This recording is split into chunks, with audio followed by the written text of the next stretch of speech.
तो फ्रेंड्स, आज हम इस वीडियो में कैलकुलेट करेंगे H plus ion concentration of solution अगर आपको pH दिया हो। तो ये बेसिकली हमें आयनिक इक्विलिब्रियम के अंदर आपको ऐसे क्वेश्चन बहुत बार देखने को मिलते हैं। जैसे हमको एक फार्मूला पढ़ाया जाता है, ठीक है ना। ये सबसे बेसिक और सिंपल फार्मूला होता है कि जो हमारा pH होता है वो माइनस ऑफ, ठीक है, जो हमारा pH होता है वो H प्लस का निगेटिव लॉग होता है, H प्लस का निगेटिव लॉग होता है, ठीक है। तो सबसे पहले क्या करेंगे कि यहाँ से हमें अगर इस निगेटिव को गायब करना है फार्मूले से, हम क्या करेंगे, दोनों साइड निगेटिव से, ठीक है ना, गुणा कर देंगे। दोनों साइड निगेटिव से गुणा करते ही, ठीक है ना, ये वाला टर्म जो है यहाँ निगेटिव मिलके ये क्या हो जाएगा, पॉजिटिव हो जाएगा। और यहाँ पे pH के साथ क्या आ जाएगा, हमारा निगेटिव आ जाएगा। तो ठीक है, अब मान लीजिए यहाँ तक सही है, यहाँ तक सही है। अब दोनों तरफ हम क्या करेंगे, एंटी लॉग लेंगे। तो दोनों तरफ जब आप एंटी लॉग लेंगे तो ये क्या हो जाएगा, anti log of minus pH, anti log of, मतलब इधर भी आपको एंटी लॉग लेना है और इधर भी आपको क्या लेना है, एंटी लॉग लेना है। तो ये एंटी लॉग हो जाएगा माइनस ऑफ pH। और अगर लॉग का एंटी लॉग लेते हैं, ठीक है ना, लॉग का एंटी लॉग लेते हैं तो लॉग वाला जो टर्म है वो क्या हो जाता है, गायब हो जाता है। मतलब अगर फार्मूले में लॉग है उसका एंटी लॉग लेंगे तो लॉग वहाँ से क्या होगा, गायब होगा। तो यहाँ से लॉग हटेगा तो ये हमारे पास सिंपल क्या मिल जाएगा, H प्लस, मतलब ठीक है ना। अब जैसे यहाँ पे हमारे पास कुछ बेसिक हम फार्मूला के बारे में डिस्कस करने की कोशिश कर रहे हैं या जानने की कोशिश कर रहे हैं। जैसे हमको दिया है कि एंटी लॉग ऑफ A, तो एंटी लॉग ऑफ A को कैसे लिखेंगे, 10⁻⁴, ठीक है ना। जैसे एंटी लॉग ऑफ 3 कितना होगा तो इसकी वैल्यू होगी 10⁻3। तो ये तो सिंपल है, ये कह रहे हैं कि ऐसा कुछ पूछा जाएगा तो हम कर ले पाएंगे, ठीक है ना। अब दिया है एंटी लॉग ऑफ -A, इसको क्या लिखें, 10⁻⁻⁴। जैसे एंटी लॉग ऑफ -7 की वैल्यू कितनी हो जाएगी, 10⁻⁻7। यहाँ भी कोई दिक्कत नहीं आएगी।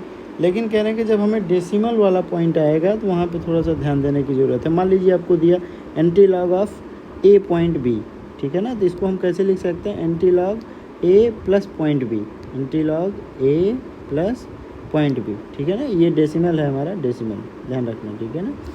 यहाँ पे अब इसको कैसे लिखेंगे, anti log of point B into जो होल नंबर होगा उसको हम क्या करेंगे, 10 के पावर में चढ़ा देंगे। सिंपल है, ठीक है।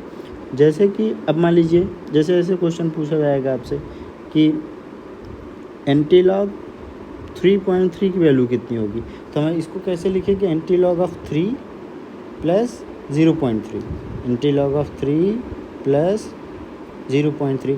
तो अब क्या होगा कि ये वाली जो वैल्यू है इसको तो आप डायरेक्ट 10⁻⁴ चढ़ा देंगे, ठीक है ना। अब दिक्कत आएगी कि 0.3 का एंटी लॉग की वैल्यू कैसे पता चले, ठीक है। तो इसके लिए हमने एक ये फार्मूला कहिए या इसको वैल्यू कह लीजिए, ठीक है ना, डायरेक्ट वैल्यू, ठीक, वैल्यू अगर आपको याद रहेगा तो ये यहाँ से आप इसको इस टाइप के क्वेश्चंस को इजीली सॉल्व कर पाएंगे, ठीक है ना। जैसे आपको ध्यान रखना है कि 0.1 की वैल्यू कितनी होगी, 1.1, ठीक है। 0.2 की वैल्यू कितनी होगी तो 1.5, 0.3 की वैल्यू कितनी होगी 1.9, 0.4 की वैल्यू कितनी होगी 2.5, 0.5 की वैल्यू कितनी होगी 3.1, 0.6 की वैल्यू कितनी होगी 3.9, 0.7 की वैल्यू कितनी होगी 5, 0.8 की वैल्यू कितनी होगी 6.7, 0.9 की वैल्यू कितनी हो जाएगी 7.9, ठीक है ना। तो यहाँ पे क्या करेंगे कि देखिए, अगर आप थोड़ा सा अगर इसको जैसे याद करने का क्या तरीका है कि यहाँ से अगर इसको हम डेसिमल थोड़ी देर के लिए भूल जाएं, ठीक है ना। तो डेसिमल अगर आप भूलते हैं तो इसको 11 बोलेंगे तो इसको 15 बोलेंगे। तो 11 से 15 में 4 का डिफरेंस, फिर 15 से 19 के बीच में 4 का डिफरेंस, ठीक है। और फिर 19 से आप 25 में जब चलेंगे तो आपको कितने का डिफरेंस मिलेगा, 6 का डिफरेंस मिलेगा।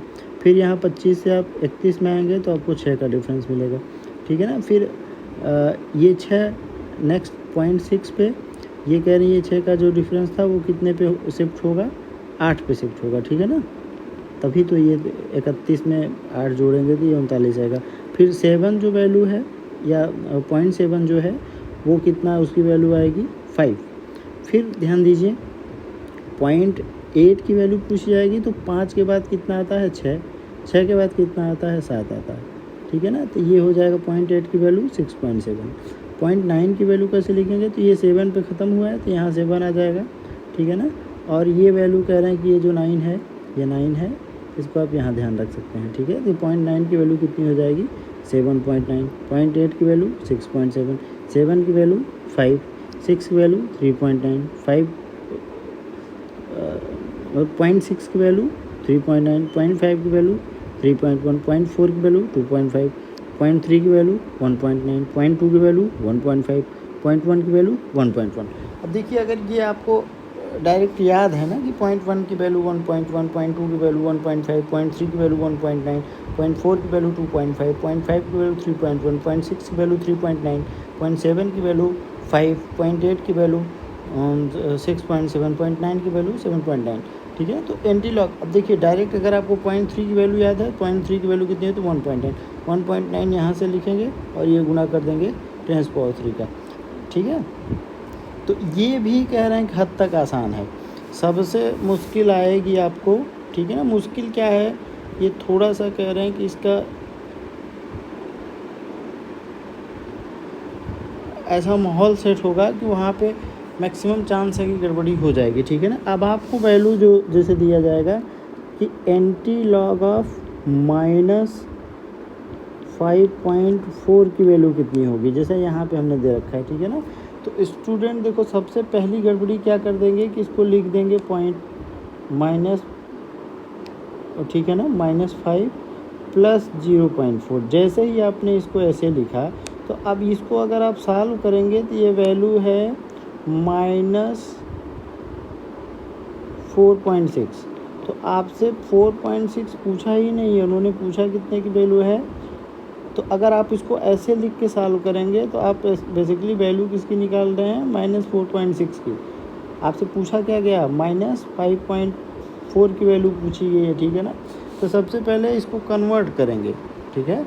इसको कन्वर्ट करने के लिए क्या तरीका है कि जो भी आपको दिया हुआ है माइनस के साथ आपको क्या करना है उसका नेक्स्ट डिजिट, जैसे -5 के बाद नेक्स्ट डिजिट कौन सा आता है -6, ठीक है। और इसको क्या करेंगे डेसिमल वाले पॉइंट को क्या करेंगे एक में से घटा लेंगे, एक में से घटाएंगे तो एक में से 0.4 घटेगा तो कितना वैल्यू बचेगी 0.6। तो ये कह रहे हैं कि ये इसको लिखने का तरीका क्या होगा हमारा -6 + 0.6, ठीक है ना। अगर इसको कह रहे हैं कि आप देखिए आप इसको सॉल्व करेंगे तो -6 में 0.6 आप जोड़ेंगे, ये वैल्यू आपको कितनी मिल के आएगी -5.4 मिल के आएगी, ठीक है ना। तो अब यहाँ से कह रहे हैं कि ये हमको मिल गया। अब इसके अंदर हमें देखिए तो ये -6 को तो आप डायरेक्ट 10⁻⁻6 चढ़ा देंगे, ठीक है। दिक्कत कहाँ आएगी 0.6, तो 0.6 की वैल्यू आप यहाँ से डायरेक्ट याद रखिए। 0.6 की वैल्यू कितनी है 3.9, तो आंसर क्या हो जाएगा आपका 3.9 × 10⁻⁻6 ईजी, ठीक है। अब जैसे नेक्स्ट आपको देखिए यहाँ से आपको समझ में आ जाएगा कि मान लीजिए कोई एक सॉल्यूशन है, उसका pH दिया है आपको 3.5। अब उसमें पूछा जाएगा कि उसके अंदर H+ आयन का कंसंट्रेशन कितना होगा। तो H+ के निकालने के लिए आपको क्या करना है कि एंटी लॉग ऑफ, ठीक है, एंटी लॉग ऑफ -pH। ये देखिए फार्मूला, सबसे बेसिक फार्मूला देखिए, H+ का मतलब होता है कि एंटी लॉग ऑफ -pH, ठीक है ना। तो अब यहाँ पे क्या करना है, मान लीजिए अब ये दिया है आपको, तो एंटी लॉग ऑफ -3.2। तो सबसे पहले तो इसको देखिए -3 + 0.2 ऐसे कह रहे नहीं लिखना है, ये गलती नहीं करना है। इसको कैसे कह रहे हैं कि लिखना कैसे है कि इसके -3 के बाद वाली नेक्स्ट डिजिट क्या होगी -4, ठीक है ना। प्लस एक में से इसको घटाएंगे तो ये वैल्यू कितनी आ जाएगी 0.8, ठीक है। तो 0.8 की वैल्यू हमें पता है 6.7, 0.8 की वैल्यू कितनी होती है 6.7 × 10⁻⁻4। यहाँ से आप इजली इसको सॉल्व कर सकते हैं। मान लीजिए किसी सॉल्यूशन का pH दिया है, किसी सॉल्यूशन का pH दिया है 4.4, ठीक है। अब इसके अंदर पूछा जाए कि H+ कितना होगा, तो इसको आप कैसे लिखेंगे H+ = एंटी लॉग ऑफ -4.4, ठीक है ना। तो इसको कैसे कह रहे हैं कि हमें लिखेंगे पहले कैसे, तो इसको इसके -4 का नेक्स्ट डिजिट क्या होगा, -5 प्लस 1 में से 0.4 को घटाएंगे तो कितनी वैल्यू आएगी, 0.6। तो 0.6 की वैल्यू यहाँ से देखिए, 0.6 की वैल्यू कितनी हो जाएगी, 3.9।